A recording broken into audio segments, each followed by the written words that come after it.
Hello అండి. ఇది చూస్తున్నారు గదా! సపోటా మొక్క. దీని స్పెషాలిటీ ఏంటంటే ఇది 365 డేస్ సపోటా అనమాట.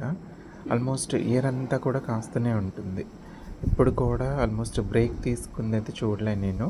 పెస్ట్ అటాకింగ్ కూడా చాలా తక్కువ. కాయ సైజ్ అనేది చాలా పెద్దగా ఉంటుంది.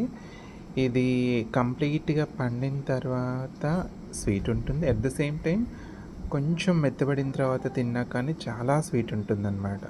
ఇది పూర్తిగా రైప్ అవ్వాలి అన్న ఇదేం లేదు.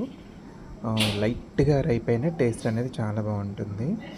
అండ్ దీనికి ఇది వచ్చేసి టెర్రస్ మీద 24 inch by 24 inch grow bag అంటే 2 ఫీట్ పొడవు 2 ఫీట్ వెడల్పున్న గ్రో బ్యాగ్‌లోనే వేశాను.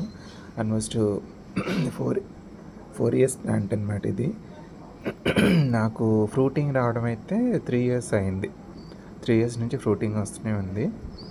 ప్రతి నెల ఆల్మోస్ట్ ఎవ్రీ మంత్ కొంచెం cow manure, bone meal, Epsom salt, seaweed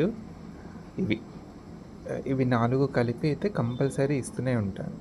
దీనివల్ల ఏమవుతుందంటే మైక్రో అండ్ మ్యాక్రో న్యూట్రియన్స్ అనేవి మొక్కకు సఫిషియెంట్‌గా అందుతాయి.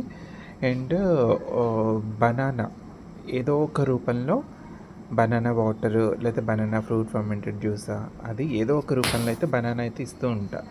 దానివల్ల ఏమవుతుందంటే కాయ సైజ్ పెరుగుతుంది. కాయకి షైనింగ్ అండ్ టేస్ట్ అనేది యాడ్ అవుతుంది.